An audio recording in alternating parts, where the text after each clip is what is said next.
ไป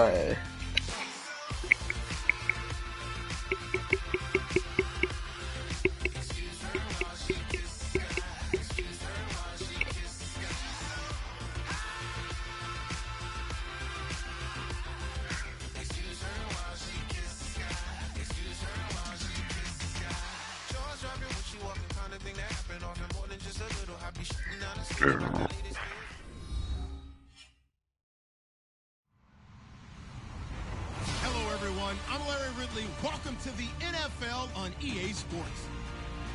We've got two teams here looking to find a way to win. The Packers coming in at 2-4, going up against the Beats, who come in at 5-2.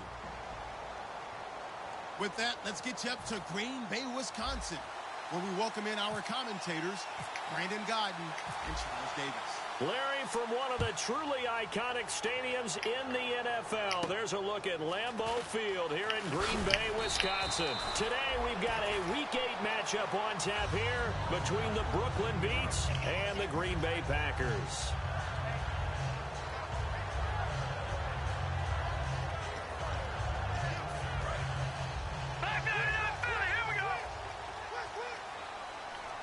They'll come out in the pistol. And they'll go on the ground. He takes this for 3 to the 29. And a look at the offense that is hoping to put some points up in bunches here in this one.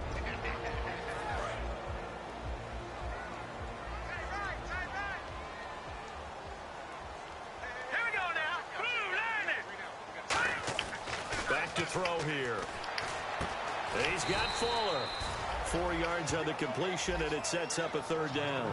Such a solid defensive effort a week ago, and they'll be looking to carry that forward into this one. And confidence grows. Every time you have a great performance, you think the next one's going to be even better. That's where this defense is today. Well, they brought in an extra defensive back here, so probably not expecting a run on 3rd and 3. Good call. And the broken tackle helps lead to a first down gain. It's a 10-yard pickup, and it moves the chains. A good explosive run there sets them up with a new set of downs, and every team wants to start their game with a really nice drive. 3 and out. No one wants to see that, and they were able to avoid it after that run. He's got the hook up to Odell Beckham. 7 yards, the pickup on the pitch and catch. Well, clearly one of his advantages as a passer is his height. Sit back in the pocket, fired over the middle. That makes things tougher defensively, doesn't it? It really does, because your goal is to move the quarterback off his initial spot when he gets his drop back completed. But when you have that type of height, he can stay in there. If he's willing to take the hits and just fire over the top, which saves him time and actually completes a play a little bit quicker than it normally does for a quarterback who has to slide and find open space to throw. They'll go to the air here on 3rd and 2. Over the middle, it's complete. First down coming there on the intermediate passing play. That's been a point of emphasis, they told us in practice, using those medium routes to keep the defense off balance. And it wasn't just them telling us. We got to watch them practice it and work on it, because they've been trying to fine-tune it and get it right before this game.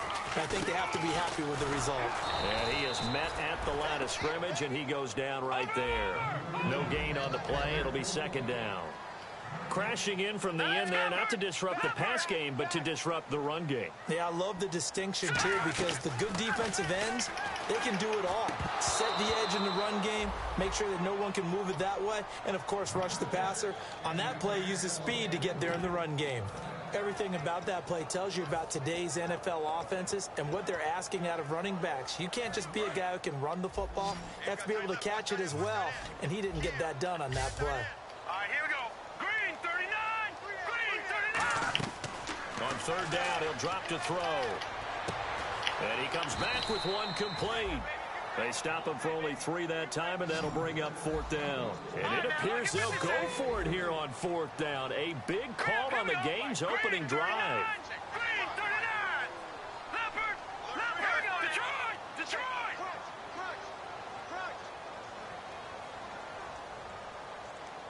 Here we go. Green 39! Green 39! Now a shotgun snap as they'll look to throw. Quick hitter here, it's complete. A gutsy call by Jack Del Rio, but it does not pay off. And on the opening drive of the afternoon, the defense forces a turnover on downs.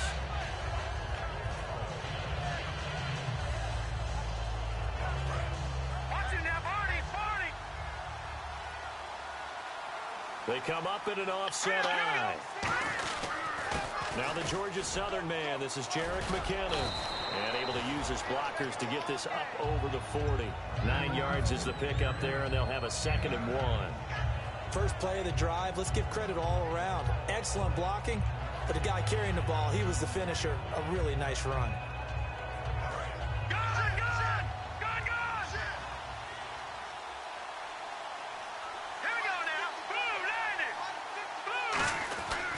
They run once more with McKinnon. And he'll be taken down, but not before he gets into enemy territory. They give him 13 yards there on the play and a fresh set of downs. And that run was what a lot of people call an explosive run. Gave them good yardage, solid yardage. They feel good about the whole thing, and they did it behind a 2 tight end set. That's caught inside the 20. He got 29 yards that time. Well, we know he's got the speed there. He needed the speed and the hands. A great catch. And because of that speed, you have to respect it as a defender. So you have to either play off or make sure you're somehow in contact with him, and he's able to do exactly what you said. Use the speed to his advantage and go up and get the football. That's a big-time play right there. So 2nd and 10 here.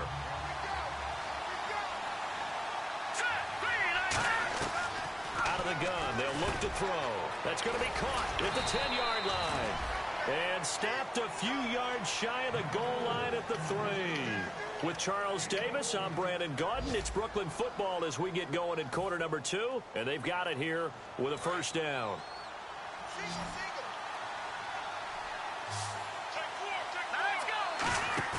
They go play action here on first down. And it's caught. Touchdown. Darren Waller, his 3rd touchdown now on the year. And his guys are able to strike for 6. And a play fake down near the goal line here worked out well. Anytime you can make them think that you're going to run the ball and go to that play action pass, you see the end result. Usually a touchdown. Is that harder? Is the play fake harder to defend for the defense near the goal line or no? Because there's not as much room to work with. It is harder because down near the goal line, you're thinking much more of a running play, especially if people run out big formations. So it is harder to defend. And Green Bay getting ready to go as they take the field. And last time this unit was out here, costly turnover, and then that turned into 6 points. They've got to make amends. And how many times have we sat in meetings with coaches and they use the term complementary football? Offense take care of the defense, defense take care of the offense. That didn't happen on the last possession. This is a chance for them to pick themselves back up and help their team. Yeah, we'll see if they can recoup and recover. All right, here we go. Here's a play fake as they set up to throw. And it's a short one here, complete to his tight end. And he'll get up to the 43-yard line. A nice pickup there, 10 yards, and it'll move the sticks. So much goes into a successful play, doesn't it? How about that play action there? Freezing the defense just enough to bring the tight end free downfield for the completion. Give him a couple on the carry there, 2nd and 8. That's a good play by the guys on the defensive side of the ball. Held them to a gain of 2. And that changes the playbook a little bit now for the guy calling plays. 2nd and 8. Now he's got to probably think about going to the air instead of maybe staying with the ground game. They're going to look to throw. Will Fuller was the intended target. And that'll make it 3rd down. So incomplete on 2nd down. Now they'll look to convert here on 3rd. They come out 5 wide. 3 of them to the right side. They'll drop to throw. And this time he's got the hook up. It's complete. And they get 10 yards there and convert on 3rd. They were full scale, loose, flexible, finding a way to catch the ball in some traffic for a key first down. Yeah, really a nice job of adjusting to the ball in the air. Not the most accurate of throws, but able to adjust and make the grab. And he'll be brought down at about the 42. A gain of 3, 2nd down. Tough day, tough sledding right there, and it's been that way the entire game. Not a whole lot of room to ramble for him. So you're right, it's been that way all afternoon. Didn't get a whole lot better there. Snap count threw the defense off. 5-yard penalty.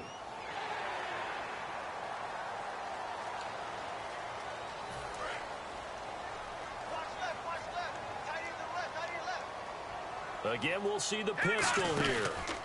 They'll give it to him right up the gut. And they'll be inside the 35 now at the 34-yard line. 3 yards there, good enough to keep the drive moving. But we always talk about good down and distance, allowing offenses to expand their playbook. Well, 2nd and 2, that means your playbook's wide open. You can run just about anything.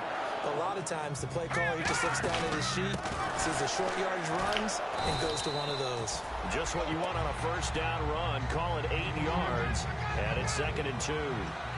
This drive is turning into an extended one, and the guy carrying the ball, he's becoming more like a body blows guy. Every carry is putting some damage on the defense. So after a while, I'm not too sure how many guys are going to want to run up and tackle him. Now he'll dump it underneath to his running back, complete. And a loose football. And the defense will get their hands on it, going the other way. So out now comes the offense back onto the field.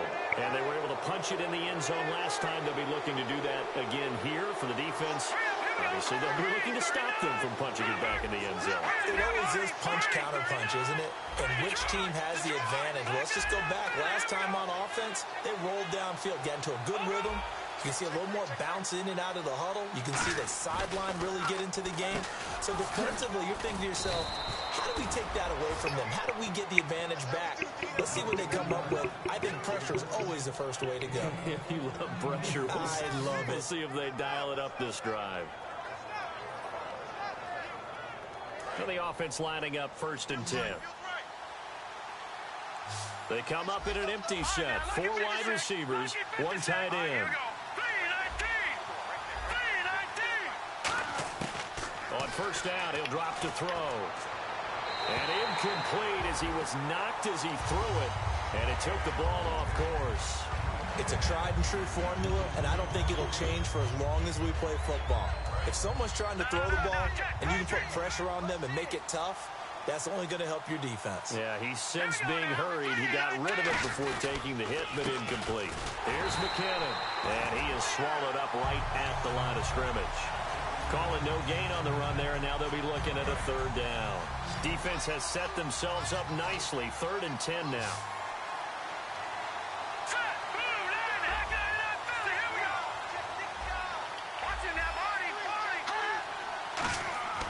They'll look to throw here. And a 3rd down pass falls incomplete. Brandon Cooks, the receiver he was going after. And it's 4th down.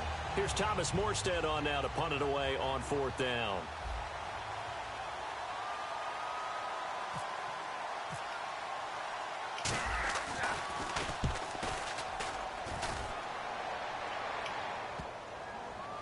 And this will be touched by a member of the kicking team inside the 20, and it's at the 17-yard line. The Packers offense now, they get ready to head back onto the field. And last time the turnover on the fumble, and they were in enemy territory, so that had to be very frustrating. Down on the scoreboard here, can't do it again. You nailed every part of what was frustrating. Down on the scoreboard, had a drive going, had pushed it past the 50-yard line, so they felt like they were in striking distance, and to come away with nothing, not a good feeling at all, to put it mildly. Now they can't afford to do that again. Yeah, now can they get that bad taste out of their mouth here? And the stiff arm made it a pretty little run. Not a huge gain, but a nice chunk of yardage. So many times you hear today's NFL described as a space game. Get your best players into space with the football in their hands. That's why sometimes you swing it out to your runner, get him out in the flat, and let him have a chance to make people miss an open field. When defenses get to the quarterback that quickly, a lot of times it's called a jailbreak. It wasn't quite that fast, but fast enough that he had no time to look downfield and set himself to throw the ball. And as he tried to do that, he was hit, and it forced an incompletion. And the offense looking to pick up the 1st down after the 2nd down incompletion. Now let's go. On 3rd and short, they'll try and pick it up through the air. And incomplete. The contact made the ball roam free and brings up 4th down. The way the game's played now, you almost can take position affiliations off of guys. He may have been a running back, but they count on him to be a receiver and catch that football. But he could not catch it. A big drop on 3rd down.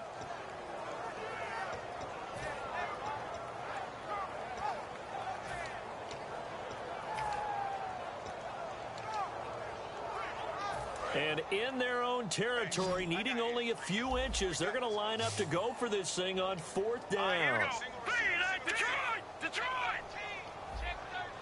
And play is stopped here. Timeout. It's the defense calling the timeout here.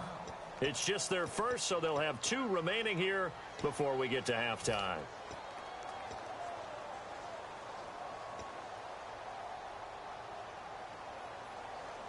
So in their own territory, but they only need a few inches, so they're going to opt to go for this thing. We'll see. Maybe a surprise pass or run. What will they do? We're about to find out. 4th down. And this is incomplete. Boy, a curious decision to go for it. Doesn't pan out. And the ball will go over on downs on the short side of the field. Here we go. They'll come out throwing here on 1st down. His throw caught at about the 5. And he's into the end zone for the receiving touchdown. Brandon Cooks, his 9th touchdown of the season.